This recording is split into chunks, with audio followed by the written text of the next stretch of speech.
안녕하십니까, 박사입니다. 러시아에서 8월 22일은 국기의 날입니다. 우크라이나 특수군사작전이 반년을 향해 가고 있는 가운데 모스크바에서는 1만 평방미터 크기의 초대형 3세기가 등장했습니다. 애국심을 고취하는 행사로 많은 군인들과 민간인이 참여했습니다. 푸틴 대통령은 러시아 3세기는 주권과 독립, 그리고 다민족 러시아의 세대를 관통하는 영속성을 의미한다면서 애국심을 고취시켰습니다. 그리고 3세기 전 피오트르 대제 당시 해군을 건설하면서 휘날렸고 1차 세계대전을 거쳤다가 소련 붕괴 후 다시 부활한 국기의 역사를 상기시켰습니다. 그는 국기가 러시아 국가의 존재와 단결, 그리고 국익을 수호하려는 결심과 조국에 대한 헌신의 상징이 됐다고 말했습니다. 푸틴 대통령은 진실과 정의, 단합, 자비를 상징하는 3세기는 여러 세기의 유구한 역사, 선조가 이룩한 위협과 승리를 되새기게 한다면서 오늘날을 사는 국민들은 외세 패권에 굴복하지 말고 나라를 지켜야 한다고 역설했습니다. 푸틴 대통령은 또 러시아는 독립된 세계 강대국이라면서 스스로의 의지에 따라 시민으로서의 책임감을 고양하고 애국심의 가치를 소중히 해야 한다고 말했습니다. 또 러시아 전역에서 새 학기가 시작되는 9월 1일부터는 주초마다 국기를 갱하고 국가를 재창하게 될 것이라고 말했습니다. 그러면서 자신도 러시아 국기가 시민들 전 세대에 있어 성스러운 상징물로 남는 것이 자랑스럽다고 말했습니다. 또 러시아 국기는 군사적 영광, 프로페셔널한 성취, 과학기술과 스포츠 등 각 방면에 영감을 제공하며 조국을 자랑스럽게 여기도록 만들고 있다고 말했습니다. 러시아에서는 매년 8월 22일이 되면 모스크바에서 크라스노야르스크, 극동의 블라디보스토크까지 전역에서 축제 같은 국기의 날 행사가 벌어집니다. 다음 소식입니다. 러시아 정치사상가 알렉산드르 두긴의 딸 두기냐의 차량 폭탄 테러를 가한 용의자 영상이 공개됐습니다. 용의자는 우크라이나 국적의 나탈리아 보브크란 여성입니다. 러시아 연방수사국 FSB가 공개한 영상에는 나탈리아가 범행을 저지른 뒤 그녀의 딸을 데리고 모스크바의 거주지에서 부랴부랴 짐을 정리하고 나와 출국을 서두르는 모습이 나왔습니다. 올해 43세인 나탈리아는 의심을 피하기 위해 10살 난 딸을 데리고 러시아에 잠입했습니다. 나탈리아는 검문을 무사히 통과하기 위해 도네츠크 공화국 번호판을 사용해 7월 23일 러시아에 도착했습니다. 그리고 모스크바에 있는 동안에는 미니쿠퍼 승용차의 친러 국가인 카자흐스탄 번호판으로 바꿔 달았고 에스토니아로 도주할 때는 우크라이나 번호판을 달았습니다. 나탈리아는 두기나가 살았던 같은 아파트를 임대했었기 때문에 출입문 카메라에 포착됐습니다. 나탈리아 보브크는 철저히 범행을 계획했습니다.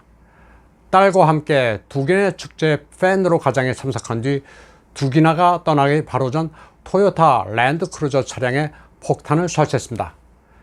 그리고 고속도로를 달리면서 원격으로 차량을 폭파시켰습니다. 그녀는 우크라이나 네오나치 아조프대대 일원으로 군복을 입은 차림의 신분증 사진이 러시아 인터넷에 게시됐었습니다. 그리고 그녀의 성은 보브크가 아니라 러시아에 입국할 때 사용한 성 샤반으로 되어 있었습니다. 네오나치의 잔혹한 테러에 딸을 잃은 알렉산드르 두기는 분노했습니다. 그는 성명을 통해 8월 20일 전통 가족 축제를 마치고 돌아오는 길에 딸이 자신의 눈앞에서 잔혹하게 살해됐다면서 키예프 정권을 강하게 비판했습니다. 다리아 두기나는 아름다운 정교의 신자, 애국자, 전군기자, 철학자였으며 연설과 리포팅은 늘 심오했고 절제도 있었다고 두기는 말했습니다. 그는 또 네오나치는 그러한 테러로 러시아인의 의지를 꺾으려 하지만 결코 성공하지 못할 것이라고 말했습니다. 두기는 그러면서 단순한 안가품이나 복수는 하찮고 비러시아적인 것이라면서 전쟁에 반드시 이겨달라고 호소했습니다. 이런 가운데 주 카자흐스탄 우크라이나 대사 피오트르 브루블예프스키가 러시아인들의 공분을 불러일으켰습니다. 그는 현지 블로거와의 대화에서 우크라이나 분쟁에서 가능한 한 많은 러시아인들을 살해해야 한다고 말했습니다. 이에 대해 마리아 자하로바 러시아 외교부 대변인은 키예프 정권 테러의 본질을 보여주고 있다고 비판했습니다. 그녀는 테러국의 대사만이 그런 말을 할 수 있다면서 키예프는 지난 8년 동안 사람들을 죽였으면서 오히려 러시아를 비난하고 있다고 말했습니다. 그리고 이제는 대놓고 인종 청소를 말하고 있다고 밝혔습니다. 이에 앞서 드미트리 메드베제프 전 러시아 대통령도 젤렌스키의 러시아인 증오가 히틀러와 같다고 말했습니다. 러시아인들은 모두 응징해야 한다는 그의 발상은 마치 히틀러의 교재에서 한 페이지를 뜯어내 그대로 따르고 있는 것 같다고 말했습니다.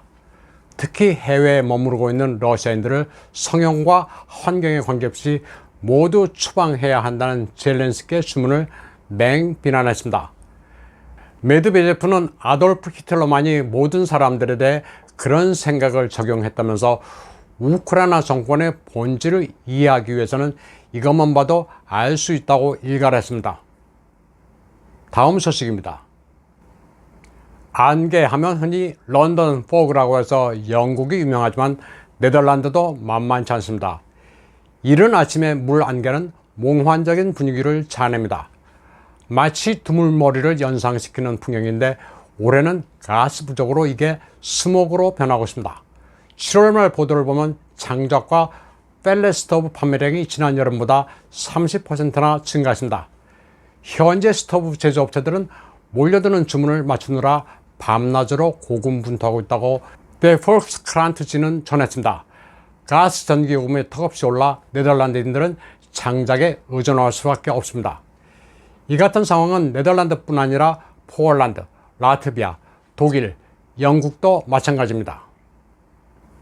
지난달에도 가스 파이프 보수를 이유로 공급을 일시 중단한 뒤 재개한 러시아 가스프롬이 공급량을 40%로 줄인 데 이어 다시 20%로 축소했다가 오는 31일부터 9월 2일까지 공급 중단 방침을 발표했습니다. 유지 보수를 한 번 더 한다는 건데 이로 인해 유럽 천연가스 가격이 폭등했습니다. 8월 20일 네덜란드 에너지 선물 시장에서는 다음 달 인도분 가스 선물이 장중 1메가와트 시당 295유로까지 껑충 올랐습니다. 우크라이나 특수군사작전 이후 최고치로 1년 전에 비해서는 10배나 뛴 가격입니다. 잠가라 밸브를 시도 없이 외치는 바람에 유럽은 죽어나고 있습니다. 에너지를 쥐고 있는 러시아와 유럽은 서유기에 등장하는 삼장법사와 손오공 같은 코믹한 모습입니다. 이러다 아예 잠가버리는 것 아니냐는 공포도 확산되고 있습니다. 러시아를 제재한다면서 에너지를 사지 않음으로써 우크라이나 특수군사작전에 돈줄을 말리겠다는 발상은 블랙 코미디였습니다. 진작에 어리석음을 깨달을 만한데도 아닌 척하고 있습니다. 샤워를 짧게 함으로써 일상의 안락함을 포기하라는 정치인들의 호소는 너무나도 뻔뻔했습니다. 독일에서는 바덴-뷰르텐부르크주의 그린당 출신 지사 빈프리트 크레츠만이 매일 샤워를 할 필요가 없다. 우리에게는 물수건이라는 훌륭한 발명품이 있다는 말을 천연덕스럽게 했습니다. 바덴-뷰르텐부르크주는 스위스, 프랑스 국경 지역 근처로 1100만의 인구의 포르쉐, 메르세데스가 있는 지역입니다. 또 올라프 숄츠 총리는 샤워를 얼마나 자주 하느냐는 학생의 질문을 받고는 매일 한다고 대답해 호사를 누리는 것으로 여겨지기도 했습니다. 서구는 자기 발등을 찍어놓고 이를 푸틴 탓으로 돌렸습니다. CNBC는 푸틴의 가스 압박이 유럽을 경기 침체와 배급의 혹독한 겨울로 내몰고 있다고 비판했습니다. 미국의 바이든도 이를 푸틴의 세금이라고 불렀습니다. 푸틴을 에너지난의 원흉이라고 하다가 약발이 떨어지자 서구는 이제 또 다른 희생양을 준비하고 있습니다. 국내에서 정치적으로 비난하고 책임을 돌릴 만한 이들을 찾고 있습니다. 정부의 에너지 긴축 시책에 불만을 품는 시민들에게 동조하거나 조직화하면 포퓰리스트 또는 극단주의자라는 낙인을 찍으려 하고 있습니다. 독일 내무부 대변인 브리타 베일락의 하르마는 포퓰리스트와 극단주의자들은 사회위기 상황이 조성되면 위험을 증가시킬 수 있다고 말했습니다. 친우크라이나 정책으로 촉발된 에너지 경제난을 비판하면 크렘린의 사주를 받은 것으로 몰아가는 분위기입니다. 프랑스의 마린 르팽은 러시아 가스금수로 정전에 직면할 것이며 제재는 아무짝에도 필요가 없고 국민들만 고통스럽게 만들 뿐이라고 말했습니다. 그러자 아그네스 파니에 루나쉐 프랑스 에너지 전환부 장관은 르펜의 발언이 매우 위험하고 무책임하다고 비난했습니다. 혹독한 겨울을 앞두고 서구가 집단 체면에 걸린 듯 벼랑 끝으로 가고 있습니다. 문명사에서 지금껏 이런 일은 없었습니다. 오늘 방송은 여기까지 하고 끝으로 영상 한 편을 감상해 보시겠습니다. 모스크바 붉은 광장에서 한 청년이 러시아 국가를 부르기 시작하자 주변에 있던 시민들이 너도 나도 따라 부르는 광경입니다. 마치 영화 국제시장의 한 장면과 비슷한 감흥을 불러일으키는 장면입니다. 러시아인들이 얼마나 국가와 친숙한지를 보여주고 있습니다.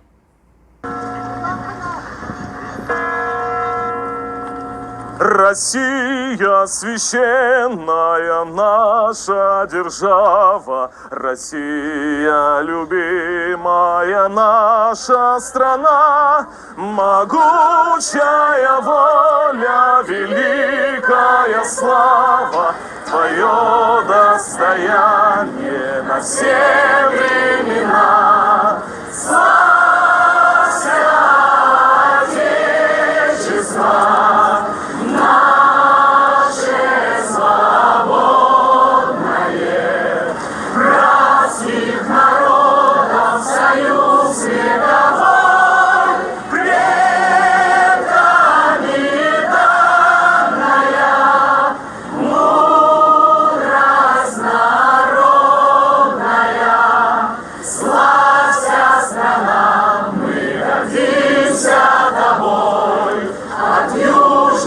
Морей до полярного края раскинулись наши леса.